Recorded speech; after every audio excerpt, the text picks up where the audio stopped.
noite, Brasil! Sejam todos muito bem-vindos. Boa noite, meu povo. Estamos aqui para mais uma live, mais uma entrevista.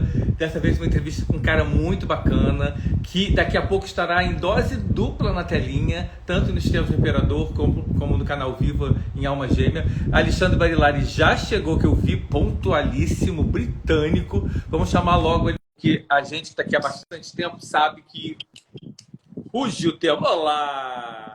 Fala! Como vai, amigo? Finalmente!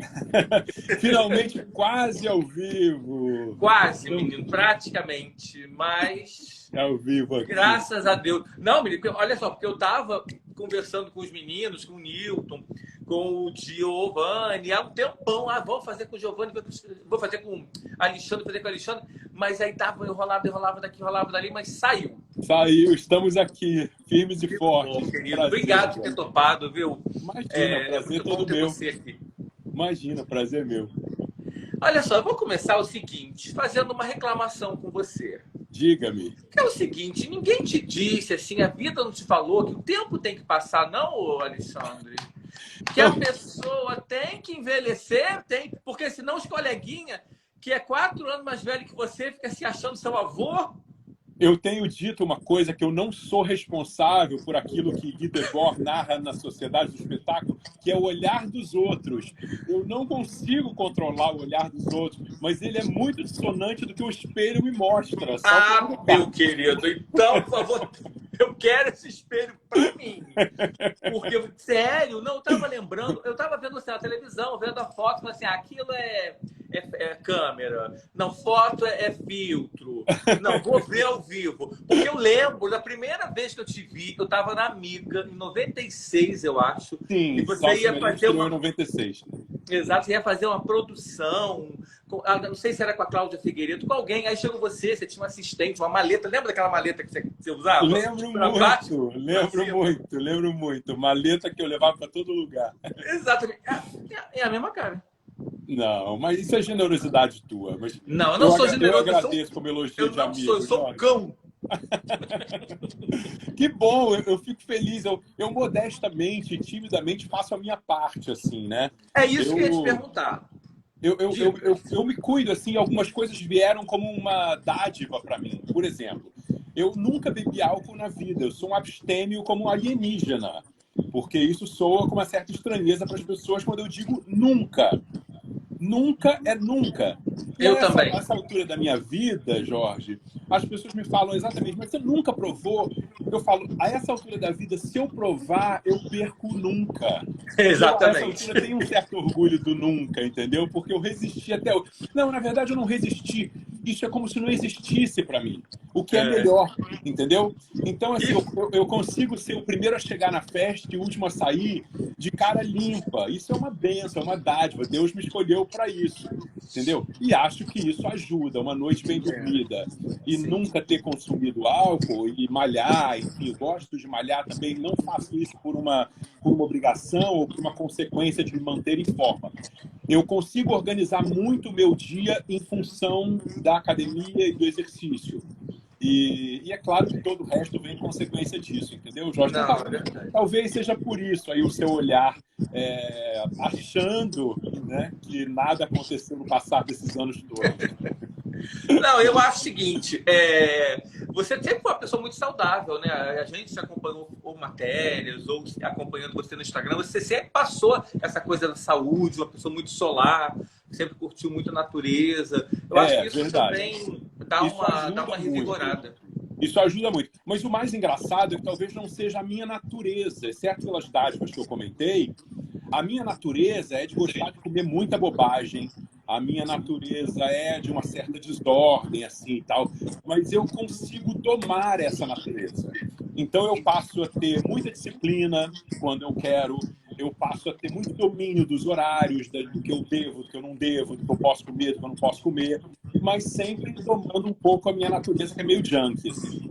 E ainda bem que alguém veio aqui me dar um suporte. O Gutenberg Barbosa Oficial, um jornalista também, professor de jornalismo, está dizendo assim, conheço o Barilari desde que ele estudava inglês com a irmã dele em um curso que eu trabalhava em Copacabana. É a mesma cara.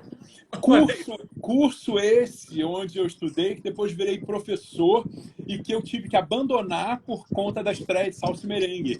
Eu não sei se ele lembra dessa história, mas eu comecei, antes de Salsa e Merengue, eu era professor de inglês nesse curso. Olha! Isso é uma novidade, assim, primeiríssima mão. Não, é em primeira mão, as pessoas sabem dessas Não, histórias agora e tal. que você falou, eu realmente lembrei. Eu sei que você é formado em arquitetura. Sim, a arquitetura veio um pouquinho, um pouco durante isso, mas a arquitetura foi um subterfúgio para poder satisfazer, em alguma medida, o desejo dos meus pais, que não suportariam que eu fosse ator assim de pronto, entendeu? Então, eu entrei para o UFRJ com 16 anos. Nossa! Com 16 anos, nos anos 80, Jorge, é o Uma que eu posso chamar criança! de um menino, né? É. Era um menino. Mas era muito bom que eu não tinha que me preocupar com contas a pagar, com orçamentos, Certo. boletos e tal, o que me fez um bom aluno na faculdade, por conta dessa dedicação tão exclusiva. E foi maravilhoso. Tá? A frase que gira em torno do meu pensamento todos os dias da minha vida, a minha mãe dizia também sucessivas vezes, que é saber não ocupa espaço. Então, eu hoje brinco que eu tive que conviver com a faculdade de arquitetura enquanto estudava artes cênicas escondidos dos pais, mas, na verdade, é uma brincadeira porque foram anos muito prazerosos, anos de muito aprendizado, muito conhecimento, e eu me encontro, muitas vezes, no posicionamento dos corpos no espaço, nas artes cênicas. Eu sempre conto que eu fui logo monitor de uma matéria chamada Geometria Descritiva. Geometria Descritiva conta a história de como os corpos se posicionam no espaço. E ninguém conseguia enxergar esses corpos no espaço. Ao mesmo tempo, eles se revelavam para mim com tal clareza que, de imediato, eu virei monitor dessa matéria, porque era muito fácil para mim, eu observava aquilo com muita clareza. E eu levo isso hoje em dia para o meu posicionamento em cena. Eu estou sempre ligado na distância do colega, na posição da câmera, na posição da luz. E eu acho isso muito interessante de como as artes se encontram, mesmo que seja artes, digamos, artes visuais ou as belas artes e tal, se encontram com as artes cênicas em algum ponto de tangência. Eu acho isso incrível na minha vida. Não. E é verdade, sua mãe tem toda a razão, saber nunca é demais. E para o ator, então, porque você se alimenta disso, de informação, de conhecimento, de observação. Então, quanto mais você souber, você se interessar, melhor ator você vai se tornar, né? Eu tenho plena convicção disso, mas acho que sou uma voz dissonante no todo da minha profissão. Assim, eu não vejo as pessoas muito interessadas nisso.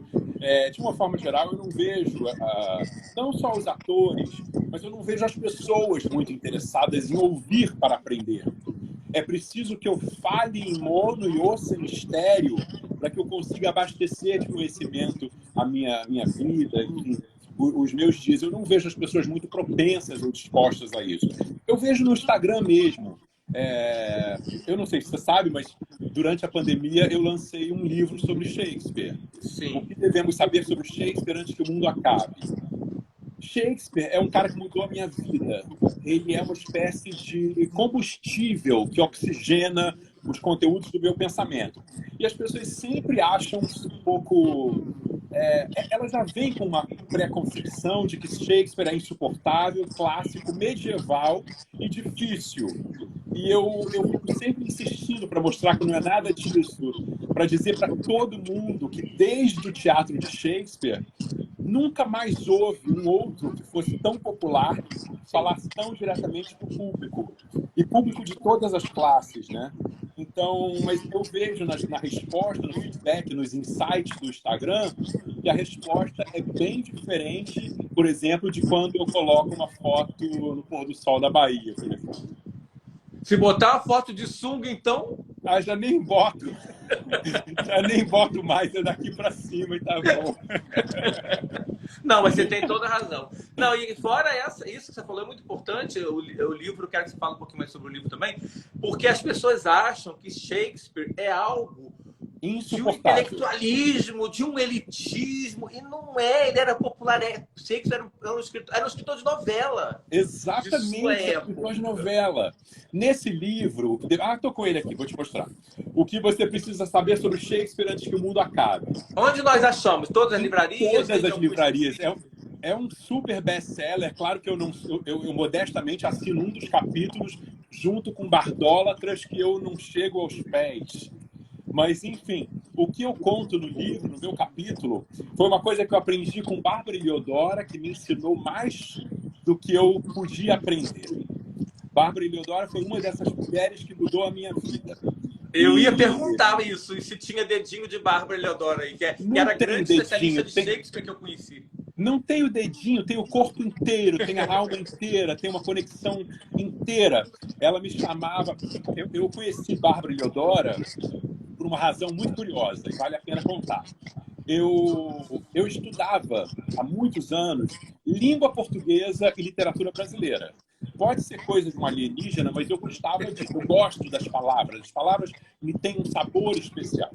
E eu fui estudar com essa mulher, Ana Maria Zanelli, língua portuguesa e literatura brasileira. Lá pelas tantas, como a gente já tinha mergulhado em diversos assuntos e já tinha quase que esgotado as possibilidades, eu sugeri que nós fizéssemos a análise sintática dos 7 solilóquios do Hamlet. E eu ficava literalmente fascinado quando eu descobria que ser ou não ser, essa é que é a questão. Será mais nobre suportar na alma? Esse na alma vinha a ser um adjunto adverbial de lugar textual. Isso, para mim, era mágica, era deleite. Eu adorava isso. E aí, um belo dia, eu encontro Bárbara Eliodora e eu não sei de onde surgiu minha coragem de dizer: Bárbara, eu fiz a análise sintática dos 7 solilóquios do Hamlet. E ela vira para mim, era muito engraçada, ao contrário do que as pessoas achavam, assim, quando não a conheciam, mas ela vira para mim e fala: uau, finalmente eu conheço um tarado no Brasil. Eu nunca mais esqueci dessa história. Ela me chamando de tarado no sentido de uma tara de obsessão mesmo, né? Obsessão que ela comungava da mesma obsessão. Por esse cara que as filhas chegavam a chamar de daddy, papai, porque ele ocupava o lugar dessa importância dentro da casa, né? Ali no Largo do Boticário. E ela falou assim: eu quero ver isso, Alexandre. E eu levei a análise sintática dos 7 solilóquios do Hamlet de lá para cá, de lá até o momento em que ela não me deixou, não nos largamos mais. E ela com uma generosidade de me ensinar mais do que eu merecia aprender. Mas ela foi uma dessas mulheres que mudaram a minha vida. Isso já rende um livro, você sabe, né? Não, isso rende mais do que um livro. Ela me deixou várias heranças, vários projetos, né? Em 2016, eu também lancei o meu primeiro livro, que é O Julgamento de Otelo, para a comemoração dos 400 anos de morte de Shakespeare. O mundo ocidental parou para celebrar os 400 anos. Por que o mundo ocidental parou, Jorge? Porque deve ter alguma coisa muito importante para a gente estar 400 anos depois falando tanto desse cara. Sim. Entendeu? E eu vou ficar horas aqui, nem vou perder o nosso tempo aqui para ficar fazendo propaganda de Shakespeare, porque ele está em todas as casas. Ele esteve na minha casa quando pequeno e, com certeza, minha mãe e minha avó não sonhavam que estavam citando Shakespeare. Sim. De maneira que, quando eu fui conhecê-lo, minha avó, por exemplo, eu era pequeno, muito pequeno, 5, 6 anos de idade, e eu ouvia... Minha família era uma família de frases, citações, crenças, enfim. Era uma família muito verborrágica. E eles diziam sempre: há mais coisas entre o céu e a terra do que supõe a nossa vã filosofia. Eu achava que isso era um ditado popular, assim como mais vale um passo na mão do que 2 voando. De maneira que, quando eu fui assistir ao Hamlet pela primeira vez, e eu ouço o Hamlet dizer: há mais coisas, Horácio, em céus e terras do que sonhou a minha filosofia, isso foi um momento quase de epifania para mim. E, ao mesmo tempo, eu viajei no tempo, lembrei da minha avó dizendo aquilo, e me fez muito feliz por perceber que Shakespeare nunca disse e nunca escreveu que a filosofia era vã. Ele não seria capaz de dizer isso. A gente aqui inventou, nesse telefone sem fio dos 400 anos que nos separam dele, esse monossílabo que entrou aí, por várias questões de tradução, enfim, dele escrever em versos decassílabos, e aí nós cometemos esse equívoco que acabou sendo cristalizado. Mas ele nunca disse que a filosofia era vã. Gente, genial. Genial. E eu tô sentindo que tem um diretor, talvez, brotando aí também, que autor nós já temos. Tem um diretor, você não tem vontade de dirigir, de repente, um... Eu dirigi um Macbeth. Eu dirigi um Macbeth junto com a Sininha de Paula para crianças. Para crianças. Há não muitos anos, eu apresentei também com a Sininha um projeto para o Clube, para nós falarmos de Shakespeare para as crianças. Então, a montagem seria só com crianças, com esse viés infantil, e foi um projeto muito bem aceito, se não pelo orçamento, que era um pouco extrapolado. Então, ainda nós não conseguimos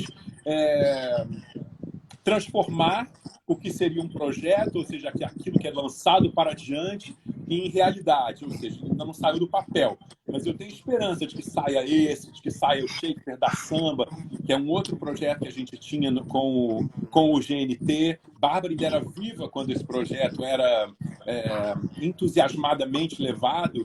Então, ainda tenho muita esperança de que muita coisa sobre Shakespeare venha a acontecer. Mas não pensa em algo de cinema, porque a gente tem o Laurence Olivier, que fez produções belíssimas de Shakespeare. Tem hoje o Kenneth Branagh, que também fez coisas incríveis. Por que não Alexandre Marimar no Brasil? Eu super penso nisso, super penso nisso. Há 2 semanas, Denzel Washington lançou o seu Macbeth também, né? Foi, doido para ver. Então, olha, em 2016, Jorge, depois de Jesus Cristo, Shakespeare foi a palavra mais procurada no Google. Acredito. Quer dizer, é de uma onipresença, é de uma força, entendeu? E nem é só do mundo ocidental, é já hoje em dia de todo o planeta. É de uma força incrível. E esse cara me responde sempre muitas coisas. Ele me dá várias respostas. Como eu falei, é pura oxigenação dos conteúdos do meu pensamento. Imagino. E, de certa forma, você esbarrou em Shakespeare e o Cravo e a Rosa e faz uma participação na novela, não é isso? Eu fiz uma participação no Cravo e a Rosa, que chegou semana passada, né? O Cravo e a Rosa, que é uma adaptação do Valcir Carrasco da Megera Domada. Exato. O livro dele, inclusive, chama-se A Megera Domada, mas eu acho muito inteligente, não podia ser diferente quando vem do Valcir Carrasco, que ele tenha colocado na novela o nome de O Cravo e a Rosa. Porque em inglês, numa tradução muito básica, seria a Doma da Fera. E eu não sei exatamente quem é a fera, se é Catarina ou se é o Petrúquio. E quando eu digo a Megera Domada, eu imediatamente tenho uma propensão de achar que é a megera feminina. Já apontar, né, para Catarina. Exatamente. Quando, na verdade, Shakespeare não escreve dessa forma. Shakespeare escreve com uma ambivalência, no sentido de que os dois são feras, um para o outro, e eu não sei exatamente quem doma e quem é domado. Esse é o grande barato da história, entendeu? Até porque o Petrúquio também não era fácil. Então, Shakespeare era um craque em fazer essa ambivalência.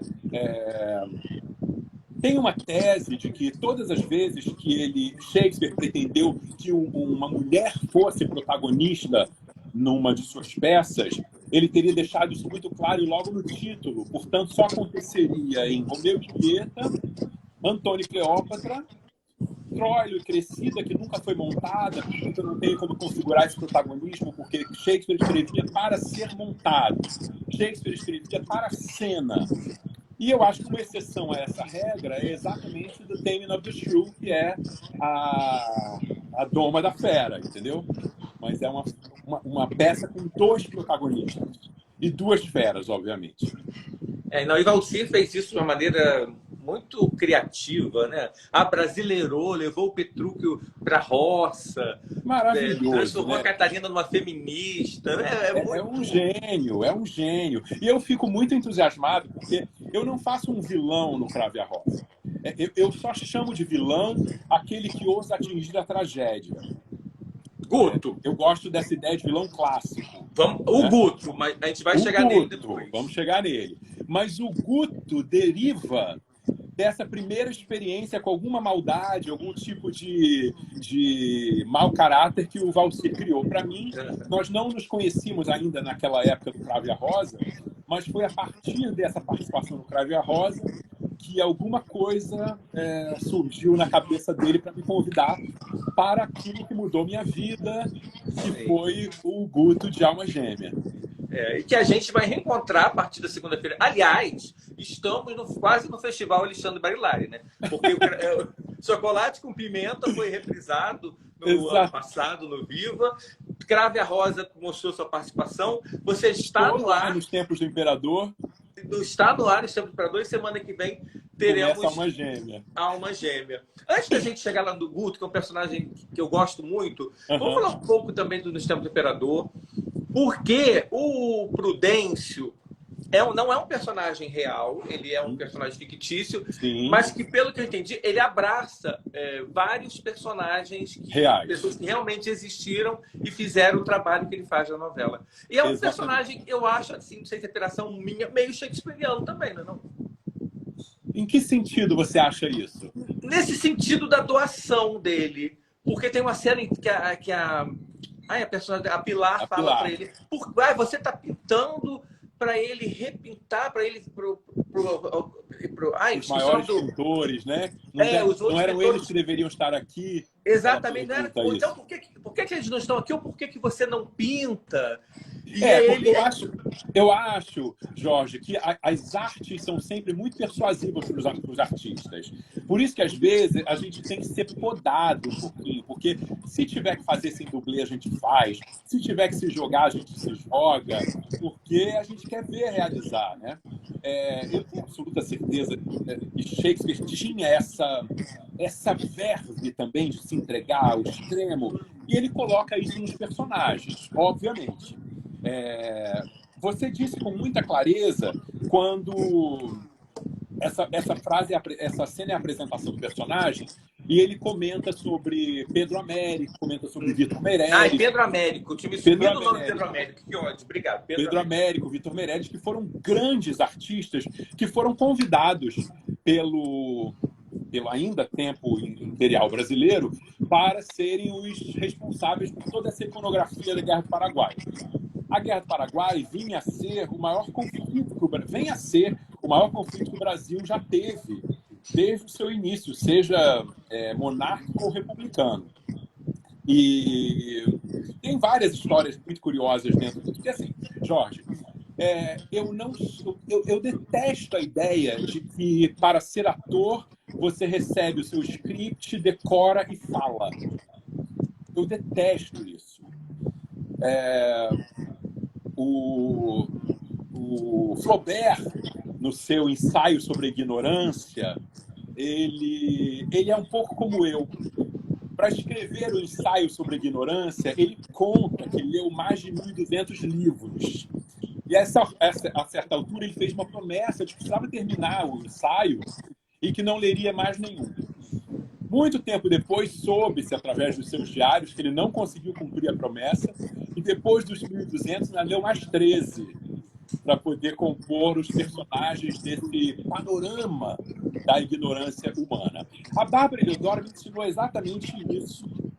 Não me interessa só Shakespeare, me interessa o mundo que ele viveu, a fileira de DNA, a família em Shottery, a avó, ou seja, tudo. Então, para mim, o Prudêncio é da mesma forma. Eu tenho que entender aquela cena como um todo.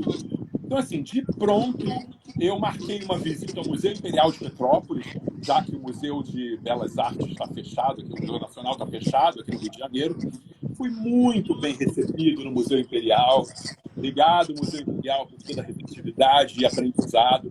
E eles me contaram histórias incríveis, Jorge.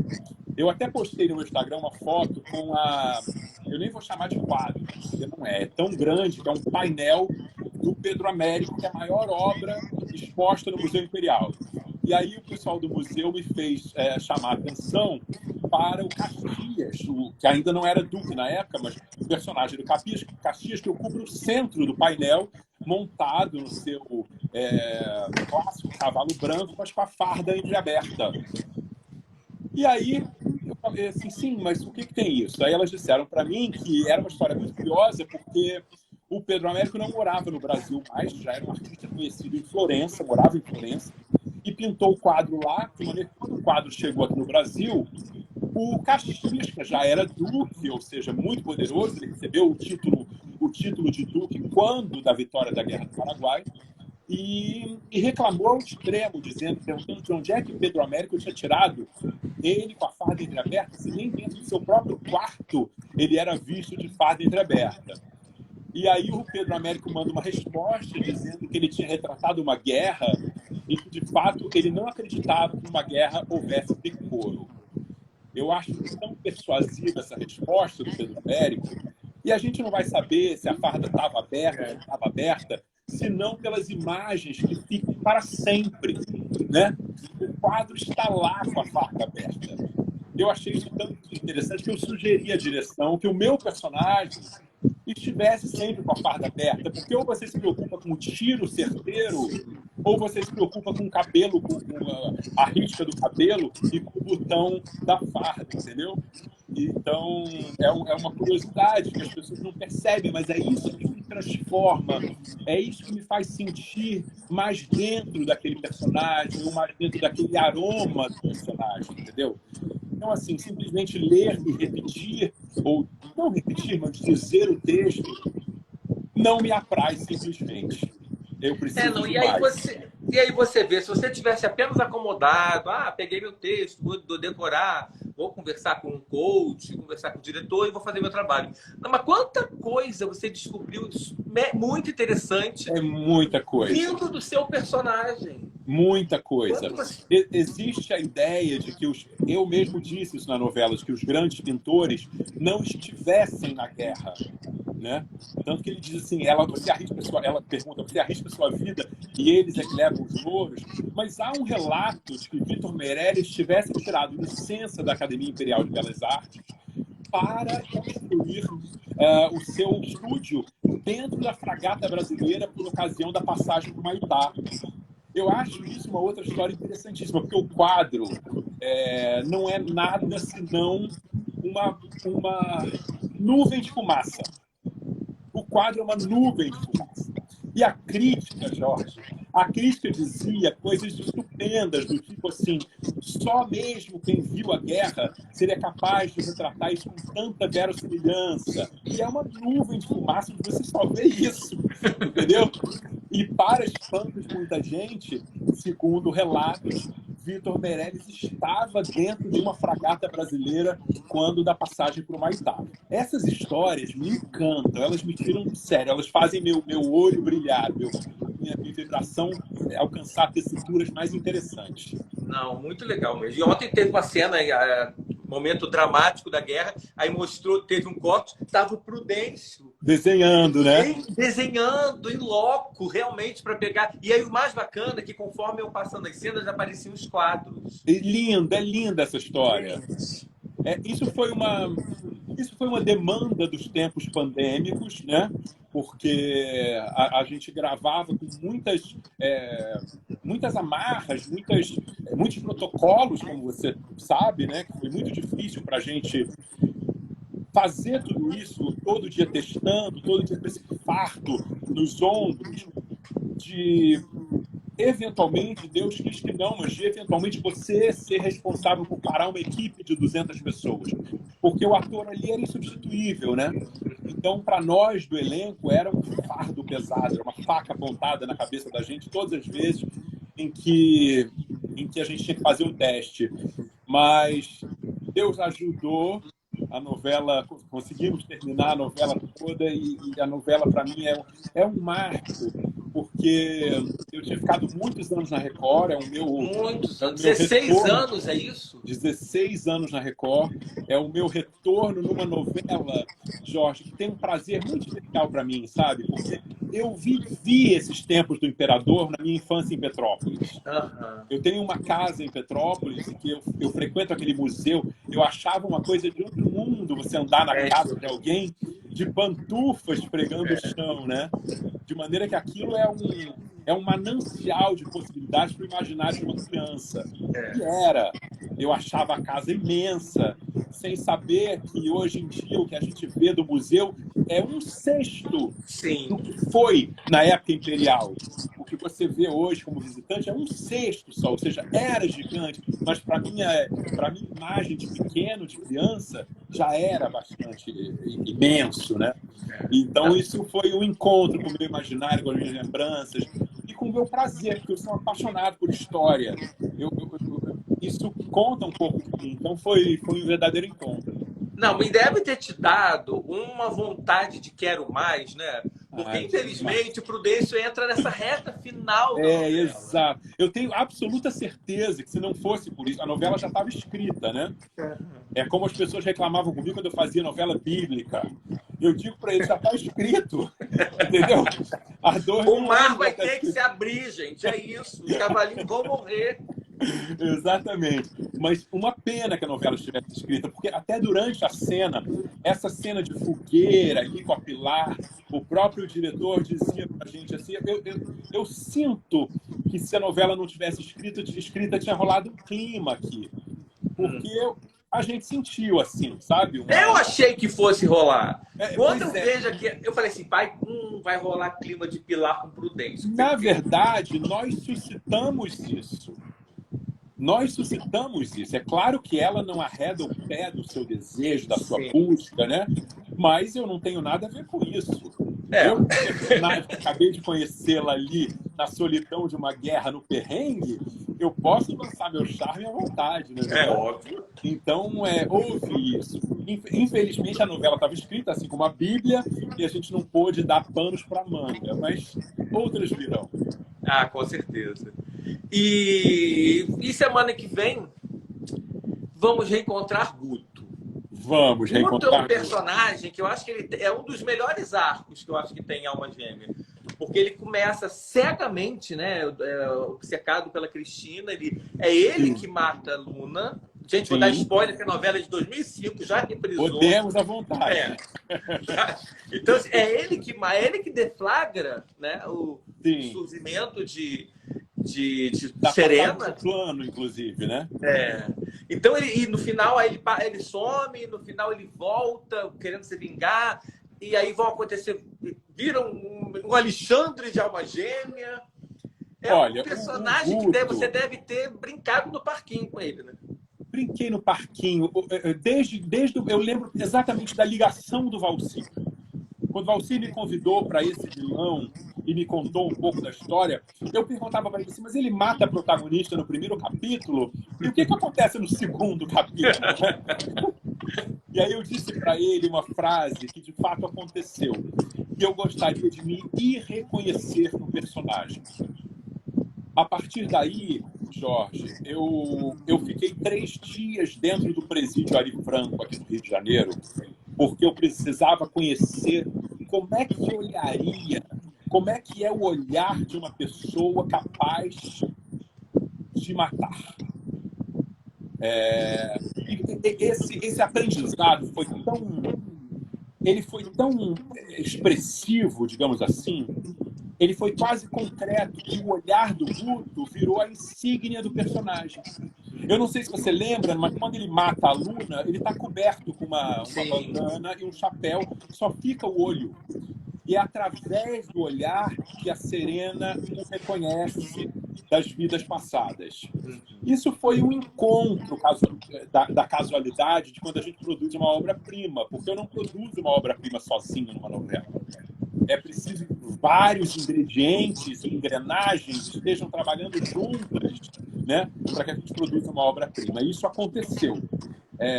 Então, o olhar que eu aprendi durante todos esses dias era assim, Jorge. Eu ficava frente a frente com um cara que tinha matado 30. E eu dizia para ele assim, mas como é que você se sente? Você se sente bem? Ele falou para mim assim, eu não me sinto bem, mas eu também não me sinto mal, não, porque já estava combinado. Eu digo assim, combinado como? Ele me diz assim, porque eu disse para o sujeito, se você não fizer do jeito que eu quero, eu mato você e todo mundo que estiver contigo. Então ele não fez, portanto quem matou não fui eu, foi ele. Quando ele me disse isso, Jorge, eu precisava dar uma virada para alcançar o avesso do pensamento. entendeu? Por sorte, àquela altura, eu ainda tinha do meu lado, de mãos dadas, Camila Amado, que me preparou, me ajudou a preparar. Eu saí do presídio direto para a casa dela para poder dar cabo desse avesso de pensamento.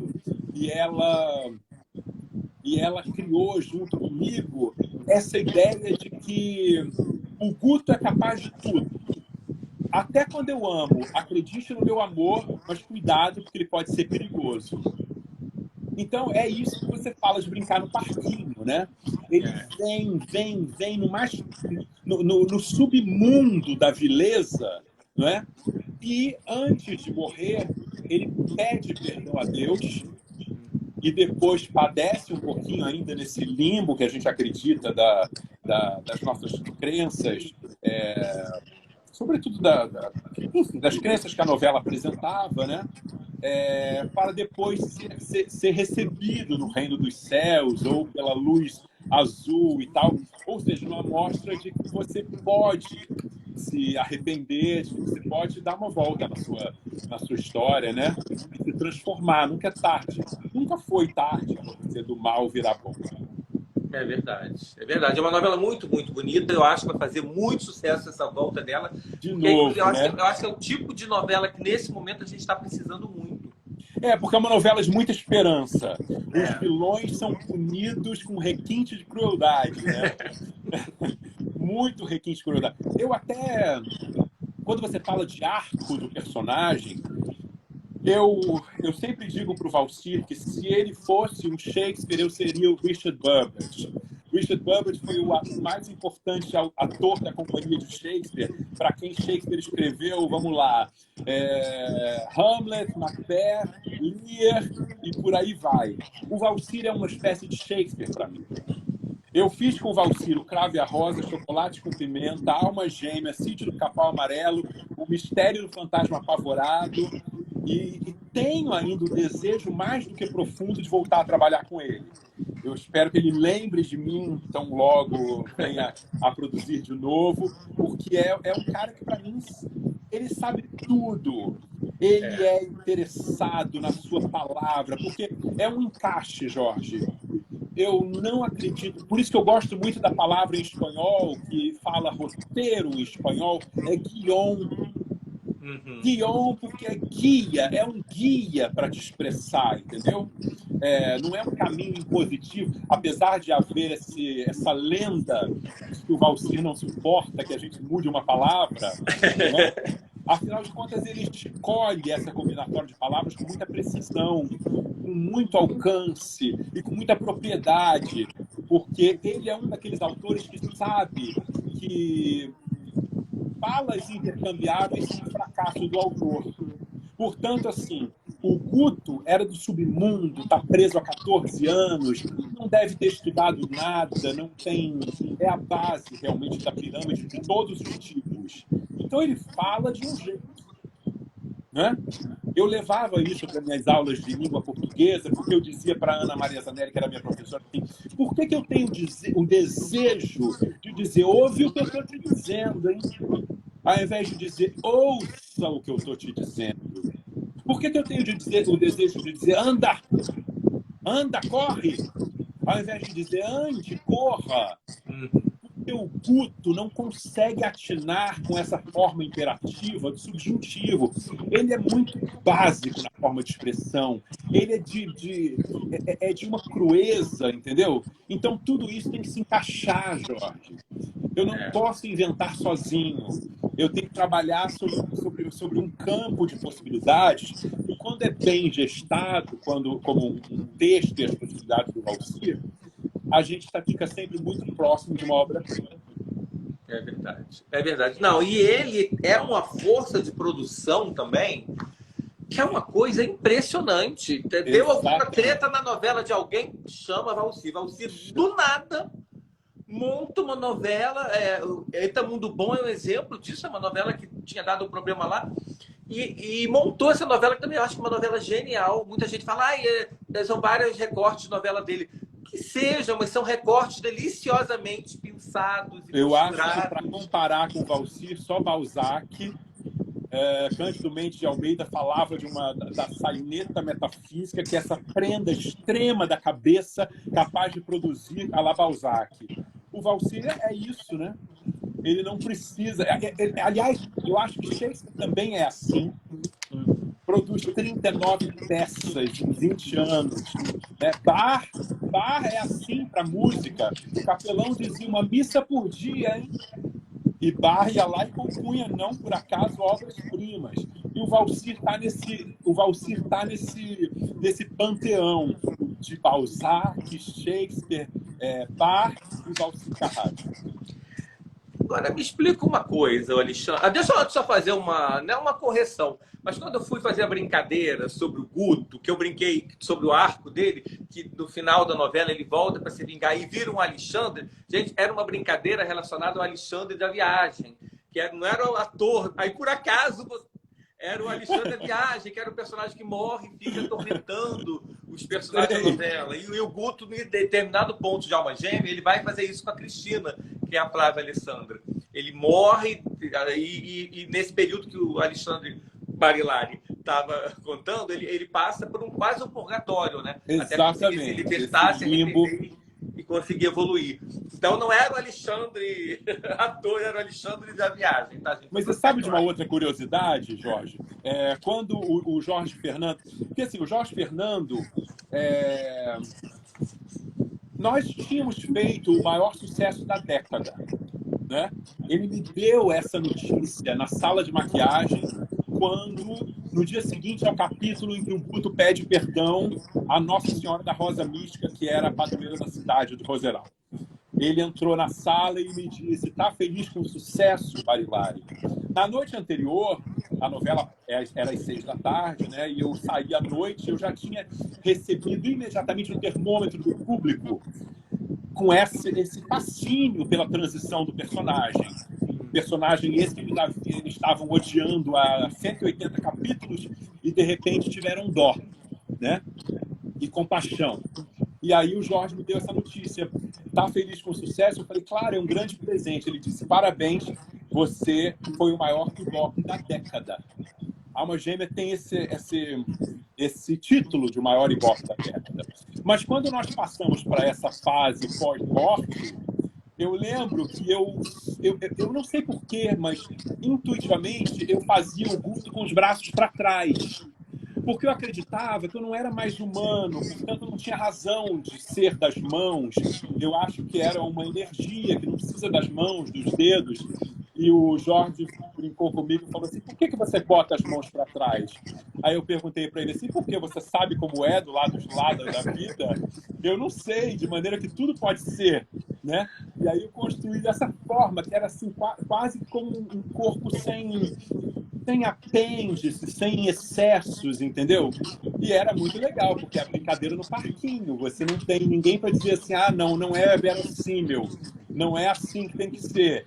Pelo contrário, tudo pode ser, porque ninguém voltou do outro lado da vida para dizer como foi, né?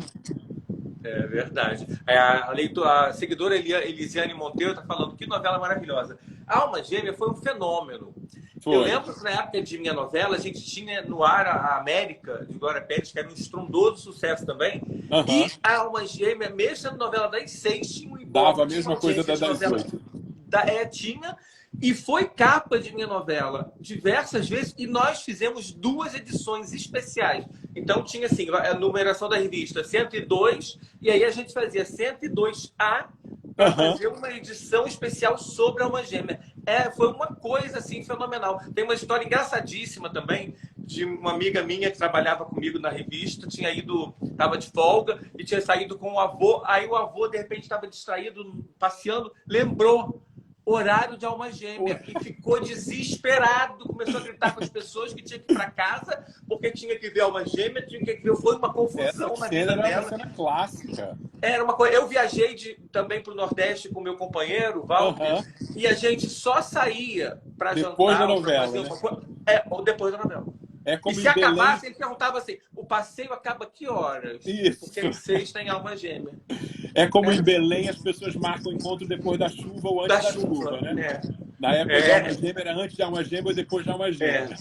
Hoje, claro que eu agradeço o Globoplay, que maravilha o Globoplay ter dado mais liberdade pra gente poder ver a novela a hora que a gente quer, como a gente quer. Mas naquela época tinha essa magia. Se você não visse aquele capítulo, Você não sabe, você não tinha assunto, né?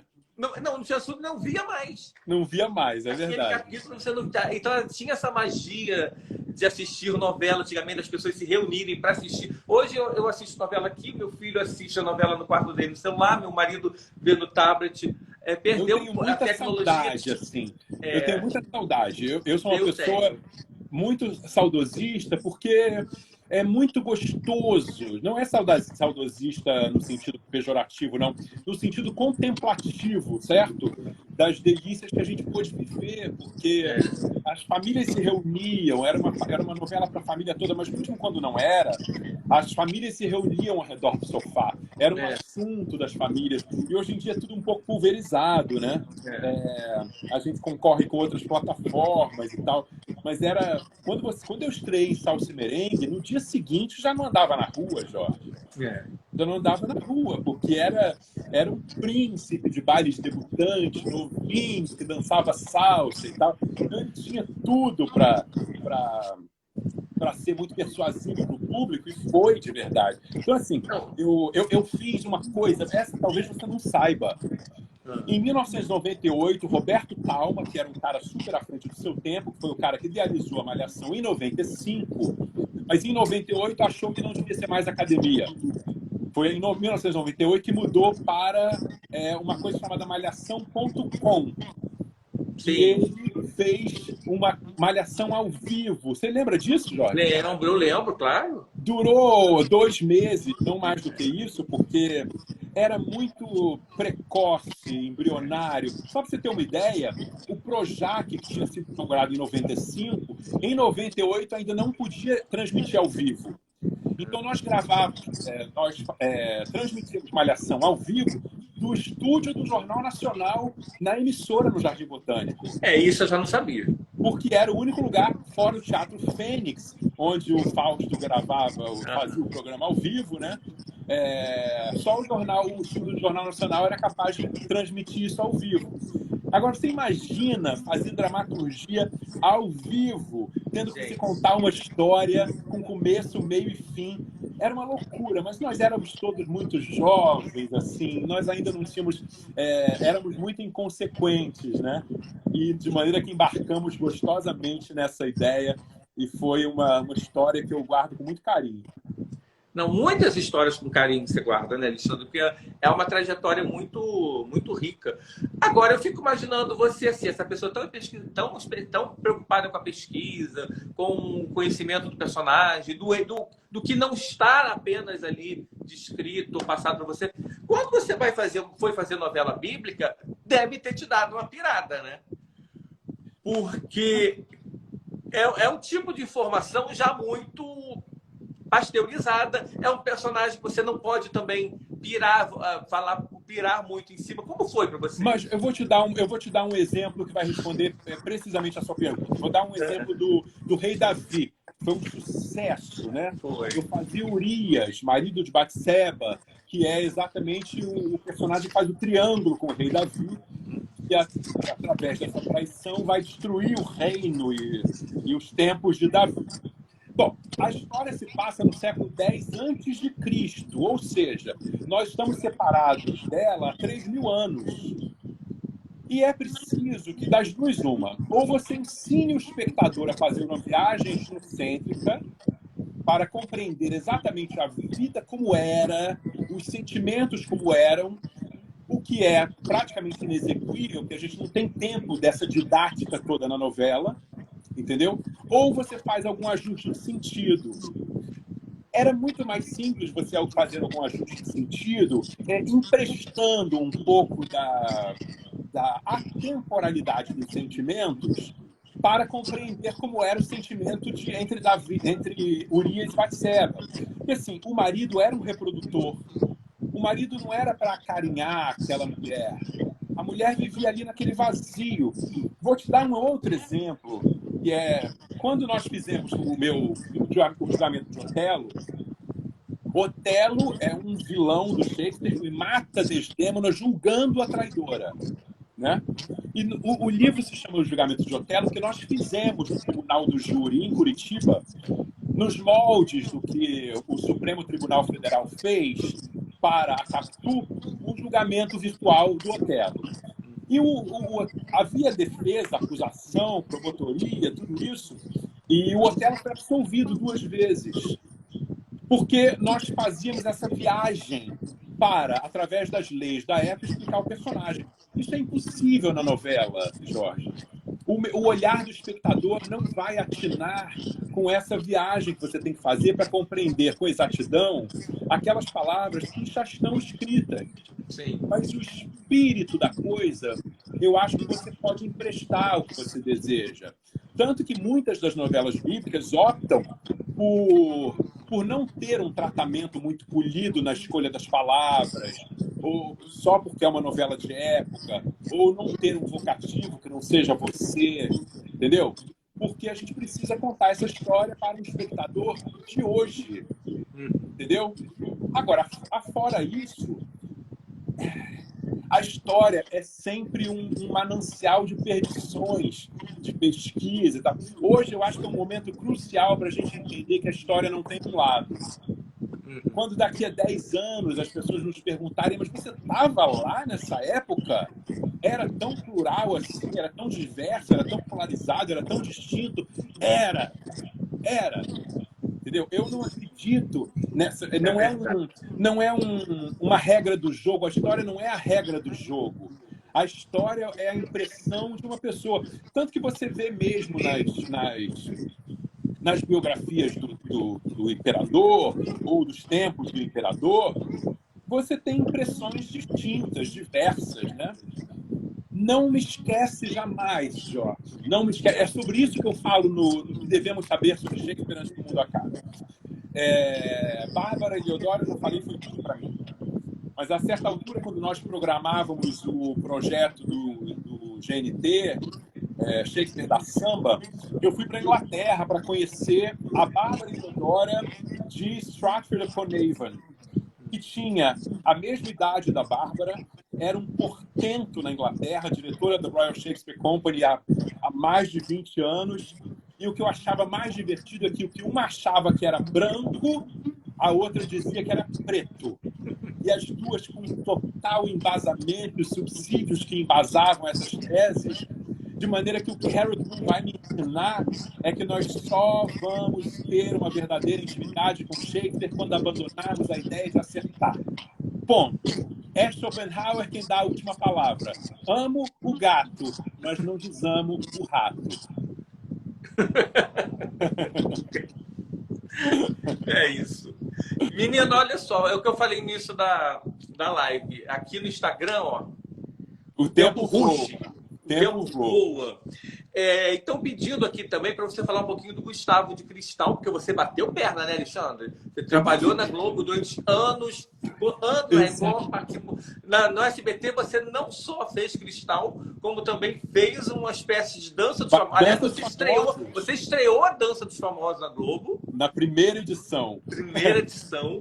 Quando eu olho para os vídeos que correm aí na internet da primeira edição da Dança dos Famosos, Jorge, eu acho que eu estou na TV Tupi, porque era tudo tão diferente, assim, não tinha internet ainda, nesse sentido de ter votação, não tinha internet, não tinha votação pela internet, sabe? Não tinha participação do público, era literalmente na TV Tupi, tamanho o progresso tecnológico que teve, né? E o SBT, o que eu posso dizer para você do SBT é que foi um meio tempo entre a saída da Globo e a chegada na Record, e definitivamente SBT significa sou bem tratado. Eu fui muito bem tratado no SBT, mesmo quando eu tive o privilégio de fazer um programa com o Silvio apresentando, né? Que era o Bailando por um Sonho. Eu tenho histórias incríveis com o Silvio. Jorge, incríveis. O Silvio perguntou uma vez para minha colega, que sapato bonito, quanto você pagou? E aí ela falou assim, não sei, eu não lembro. E ele virou para ela e falou assim, mas não lembra como? Não foi você que pagou? Isso serviu de aula para mim. Eu jamais esqueci desse momento, porque é uma aula, né? Uma aula de atenção. É uma aula de que você é responsável, senhor das suas ações, sabe? Então, assim, o que eu tenho a te dizer do SBT é isso. Sou bem tratado. O Silvio Santos era um gentleman comigo. E foi uma temporada muito feliz em São Paulo, morando em São Paulo. Eu não queria ir para São Paulo. Era o Erval Rossano que dirigia a novela, e ele disse para mim: o que a gente precisa fazer para ter você aqui? E aí eu fiz alguns pedidos e tal, mas não eram pedidos enlouquecidos de milhões de dólares, não. Eram pedidos que me dessem um pouco de paz, como visitar minha família toda semana. O Erval, naquela época, perguntava para mim: você tem filhos? Eu falava assim: não, mas eu tenho pais que são idosos. Mas eu sou filho. Eu preciso voltar toda semana. De maneira que a síntese é SBT, estou bem tratado. Não, é verdade. Todo mundo, toda vez que eu vou lá, é essa sensação de que você é abraçado. Vermelho, né? Que você é abraçado, as pessoas querem te abraçar, te carregar, realmente muito delicioso. Muito. E me diga uma coisa, o que nesse momento você está projetando, o que você está preparando, o que você está escrevendo um novo livro, já está fazendo a biografia, vai fazer teatro, o que você está planejando agora para esse ano? Estou escrevendo um novo livro, o livro chama-se Um Mar Sem Norte. É alguma coisa um pouco biográfica, mas nem totalmente biográfica. Por que não lançou ainda? Porque 100 anos de solidão ficaram na gaveta durante 12 anos, então ainda estou em tempo. E os livros têm uma espécie de vida própria, eles desejam nascer como uma bolsa rota. Então ele tem seu tempo, chama-se Um Mar Sem Norte, que em breve virá. E eu estou esperando o filme que eu também rodei em plena pandemia com o filme chama-se Amado, mas mais amado do que simplesmente o nome do filme é o Edu Felistock, que é o diretor, com quem eu já fiz um outro filme também chamado Inversão, e que é um desses caras que não tem texto. Não tem texto. É guion, puramente. A cena produz o conteúdo. É claro que a gente tem infinitas conversas sobre os caminhos do personagem, mas é um desses diretores que cheio de bossa, sabe? Cheio de... Diferenciado, né? Diferenciado. Eu faço um policial com muitos dramas de consciência. Eu gosto, eu não sei porquê, Jorge, mas eu acho que os meus pedidos são atendidos quando eu rogo para que possa fazer personagens que são muito diferentes de mim. Entendeu? Para que eu possa mergulhar num universo novo, conhecer o que eu não sou, vislumbrar o outro lado do muro da vida das pessoas. É isso que me dá prazer na minha profissão. Seria muito enfadonho se eu tivesse que produzir um rapaz de Copacabana, entendeu? Teria que construir uma psicologia muito interessante para não ser enfadonho. Mas, graças a Deus, as pessoas têm me dado possibilidades e opções que sempre permitem que eu possa vasculhar essas entranhas, essas profundezas e recônditos dos personagens, das histórias em que eles estão inseridos. Ai, que maravilha. Agora, então, para a TV, nada previsto por enquanto? Nada previsto para a TV, mas a esperança de, né? Não, vamos começar então, por favor, campanha. #Valcir Samo Alexandre. Eu vou adorar. Façamos essa campanha, #lembra do Barilari, lembra do Alexandre, Valcir Carrasco. Eis a minha súplica. Hoje saiu em algum lugar por aí que ele deve atropelar a fila, né? Ele deve furar a fila mais uma vez do horário das 21 horas, então fica a #chama o Barilari. E eu vou marcar o Valcir quando acabar a live, tá? Tá bom. Pra garantir. Tá bom, vou te agradecer demais. Muito obrigado, eu amei. Eu acho que a gente pode marcar até outra live para falar só de Shakespeare, que eu vou adorar. Tem muito assunto, Jorge, tem muito assunto. Para quem estreou no Sítio do Pica-Pau Amarelo em 1982, o que a gente contou aqui não foi nem a ponta do iceberg, foi um nada do iceberg. Com certeza. Não, mas faremos outro, Alexandre. Façamos Querido, outro. realmente, muito, muito, muito obrigado. Eu amei. Obrigado a Viu? você E tamo junto. pelo carinho, por ser amigo dos amigos, por essa gentileza toda que é tão rara hoje em dia, pelo sorriso no rosto. Obrigado, Jorge. Foi um prazer imenso. E obrigado a todo mundo que acompanhou aí com intensidade, com eloquência, mandando as mensagens. Obrigado, gente. Estamos juntos. Obrigado mesmo. Galera, a live fica salva, tá? Vocês podem usufruir muito mais desse rapaz aí, tá? Beijão, Alexandre. Beijo pra vocês. Até. Tchau. Tchau.